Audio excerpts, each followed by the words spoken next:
Okay, I'm not entirely sure what's going to happen here. Yesterday, I changed the settings to 1080p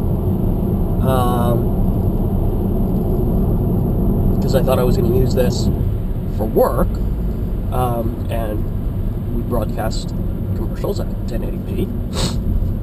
But so I know I should be recording at that. But when I just turned it on, the display said 23. I'm not really sure what that meant.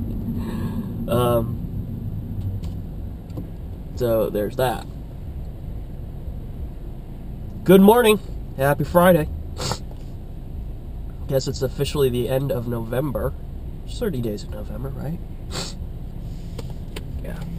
End of November. Chris, I promise I will finish your video by the end of the year. Hopefully. We'll get it done. It's gonna happen. I truly have one last set of humps I need to get over at work, and then it should be all downhill from there. And who knows? Maybe all of that will be done today. We can start off the new week back in regular mode. But I have probably not. Well, maybe there's a possibility. I have 2 commercials that need to be revised. One commercial that needs a major revision, and I'm waiting on approval for it. And then the other commercial is just completely fresh. They want a brand new commercial for Audi. I think I talked about it yesterday. I might have talked about it yesterday. And with Audi, what we always do is we use a manufacturer creative. Audi USA produces all the, you've seen them, the Audi, well, maybe you haven't seen them if you don't watch television, but Audi produces the commercials and just has all the dealerships use them, which isn't really good, because it's the same creative, and I think as a viewer, oh, it's another Audi commercial, and then the only identifier for the dealership is, less than 7 second tag at the end. 3 seconds, it's 2 seconds at the end, in worst case scenarios. So it's just, it's great for the manufacturer, it's great for the Audi brand, but as far as the independent dealer, it's not really great, because all you're doing is advertising the brand. And all of your local dealer, all of the local Audi dealerships. In our case, there's not too many. I don't know why I'm talking about this so much. Suffice it to say, I am working on a brand new commercial. Now, this commercial is, there's a huge time constraint on it. So obviously I can't go out and do doesn't fit. There can't be a huge amount of interesting creative. So it's pretty standard, run-of-the-mill stuff that I have been doing, B-roll stuff. So the first problem was getting a lot of footage of the dealership, getting sufficient footage of the dealership. That's what I was doing yesterday, as I said. And then, which turned out not to be all that great. The showroom was empty. So you've got, there's just nothing to shoot. There's nothing to get video of. And then the lot kind of was a mess. Actually, go onto Facebook today or Horborong at some point. There was this burnt out old Audi. It was in a fire. The fire had started in the engine of this Audi. Was sitting on the far end of the lot. And I took some pictures of it. It was kind of cool to see the front end of the car melted, the fiberglass melted. So I got a picture of that. I don't know if it's an artistic photo or something, one of those things. So the exciting part was that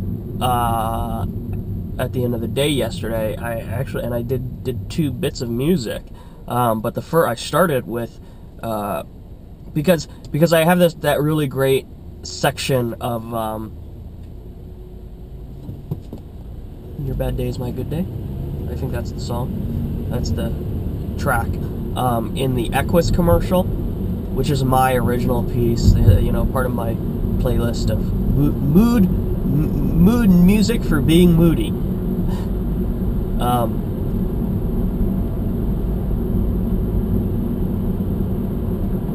And it's a really good piece of dramatic music for a commercial, but I don't want to overuse it. I feel like I already used it for the Equus commercial, and I don't need to use it again. So, it was, and I didn't have anything else. I kind of poked through the rest of the library of stock music that I have, of original music that I have for work, and there was just nothing that. So I sat down and I got into GarageBand for the first time in several long months and mixed some music, and it was fun. Actually, I can't take full credit for the new track because or maybe I can. I really don't know. Last summer, not this past summer, but the summer before, we had an intern, if you remember that, and she had started working on a couple of music tracks. I'm not sure if this was one of her tracks or not. My instinct is to say no, because it wasn't in her folder that was still on the computer. And I'm pretty sure I made that folder to just copy everything over to her, so she could take them home and keep working on the stuff if she wanted to. So it wasn't in that folder, but it was in the same time. It was in the same time frame as when she was there. And more importantly, I have no recollection of putting that together. Putting that track together, working on that track. So there's that. But I did kind of. So yesterday when I sat down to work on it, and I used the elements that were on the timeline, the loops that were already selected, but really just kind of started from scratch with it and rebuilt the mix. So it is 100% original. I just didn't start the project. I didn't make those selections, or I'm not sure that I made those selections. Probably did, the more I think about it. So anyway, the point was that I finally sat down and got back into GarageBand after a really long time, and it's really a delightful process. It's fun to get in there and lose yourself when the music is being cooperative, and I just so there was that, and then it's fun with GarageBand. It's so easy to start out really, really basic. Of course, the more you do it, the more time you spend with it. And I'm talking just loops. That's all I will ever do with GarageBand is manipulate loops. It's cool to find to keep figuring out new things. And with this Audi track, Audi commercials track, which I probably am going to go back, because I only did 30 seconds of the track. I will probably go back and do like a full 90 seconds, 2-minute version, just because I really kind of dig the sound that I was developing there. It fits into the library of mood music for being moody. I think I'm going to release an album under the Beanie Boy name, Cinematical Music. Cinematically moody music for being moody. Something like that. Yeah. All Creative Commons, free to use. Free to distribute, free to use. Attribution required. Do that. Yeah. I've never, I've done the movies, I'm doing the feature film, I've done the books, I've done the novellas, I've done the web comics, I've done music, but I've never released what amounts to an actual album. So, and part of me goes, well, why? What's the point of doing an album? And I've had that conversation with Chris, and it's not even. And I guess my response to that, in this idea that this, in terms of what I would want to do, It's not about releasing an album as a disc or, you know, anything physical, but just an album as a term for this collection of music that will be categorized and made available. Like, have the tab on the website, in the nav bar, that says albums, and then underneath that you have mood music for being moody, and then original or cinematical music for being moody, and then I don't know, whatever I would call the songs that I've produced, collect those into an album, into a album collection. The songs, Space Time and Other Points of Interest, things like that. Chocolate Fudge Brownie Sunday, dating way back.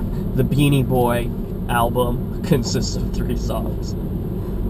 4 songs if I include the bonus track with DJ Dewey Decimal. Yo Yo. I should, because it is part of the album. Oh man. Yeah, I mean, why not? It'd be fun to put that on the website. Have that stuff indexed and collected there. Yeah, and then later that last night I sat down and so Magpie Girl, I've talked about her plenty of times. We're definitely moving forward with that, and actually her first Crumbine produced, Horborong produced episode will go up next week. So in my spec, I think I've mentioned this too, but in my spec pilot episode for her that I produced,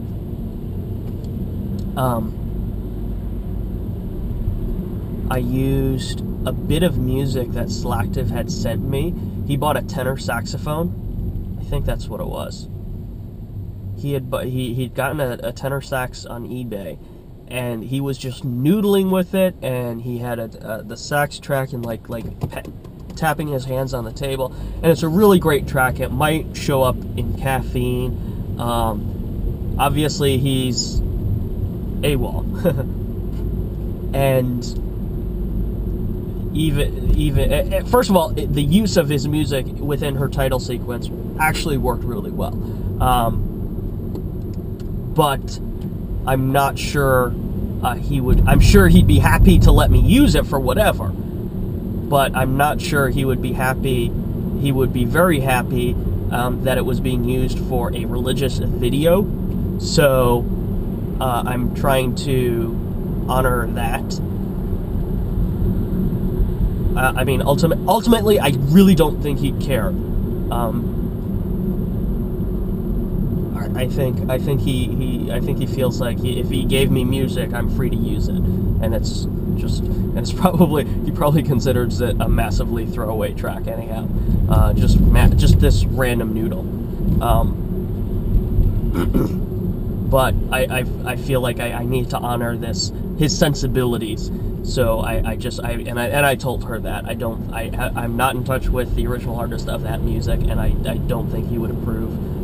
I probably didn't say that, but I'm telling that to you guys. I do not think Slactive would be, not that he wouldn't approve of it, that he wouldn't be happy with his work being used to facilitate a religious video. So, Slactive, I am pretty sure you're watching. I am trying to honor you in that sense. And in the result of that, I just sat down and mixed some new music. And it's weird because my mind is in this different, my music creation brain is in a completely different place. I've got the tempo way down on the tracks, and so these loops play at this really slow speed, creating a completely different texture. And I'm in love with that. I 100% in love with that, because I think I've spent so many years never playing with the tempo, never playing with the master tempo of a project, and so there's a certain element of all of the same, and now I can this change of tempo creates this completely different and unique sound that is a blissful change of pace and facilitates my desire to create this really moody music that I like. This is I mean, literally, you go listen to those handful of tracks. They're on the mood music. I mean, that's I love the hell out of that shit. It's the music that I want to listen to. So anyway, yeah, I was working on composing a new uplifting theme music for Magpie Girl. I have something. I don't know if it's good enough. I think it was weird. I keep layering and getting some more effects into it, and it's just these effects, these sounds are getting. Everything else drops off at the very end, and then you have this like dark oozing. I'm like, whoa, that's not supposed to be there. I was like, I'm trying to make an uplifting piece of music, and it was still coming out as dark and moody. Even more so because it had these conflicting sort of themes in it. I don't know, maybe it works. I need to put it together with the official titles, or tweak the official titles and put it together with the music and see.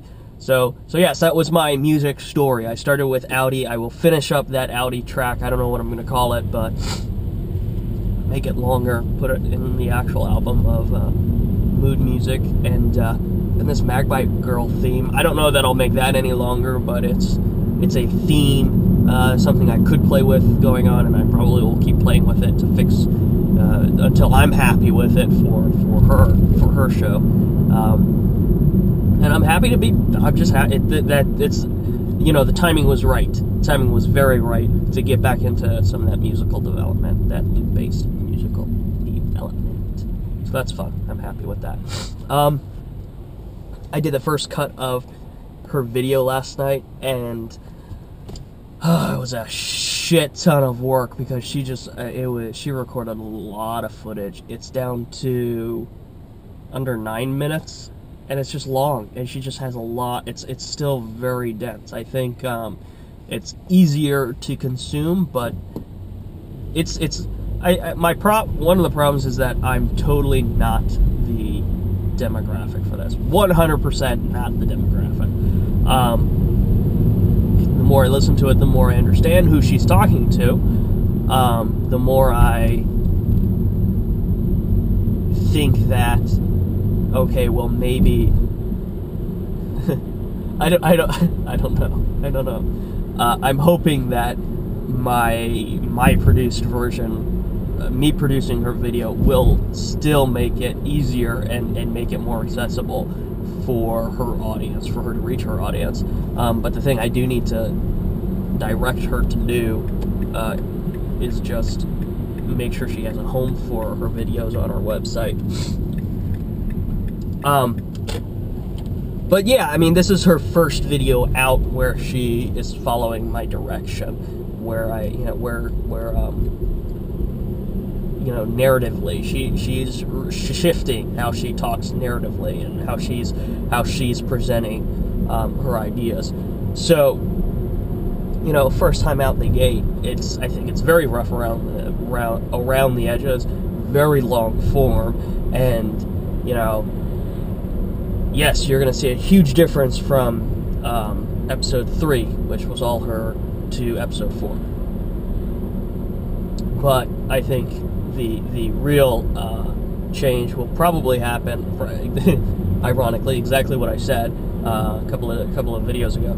A few videos down the line where she has a chance to really get comfortable in her own shoes in front of her own camera, and she refines her process. There's only so much direction I can give,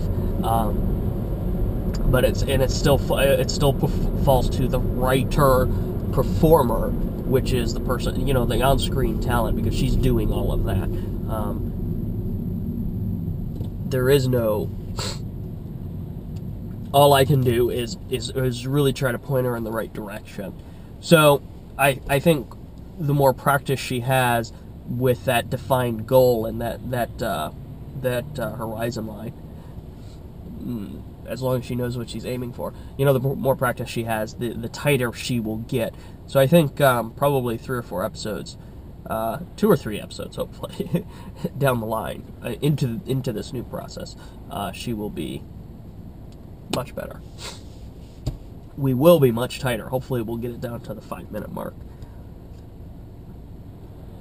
Because it's a lot. Says the guy who routinely posts 20-plus minute videos. But it's a lot to have, a 10-minute video on a very dry topic. When it's a new audience, right? You guys watch this because you care in some line, or fuck, I don't know. It's Friday, so there you go. I got nothing else. Stay tuned, stay creative.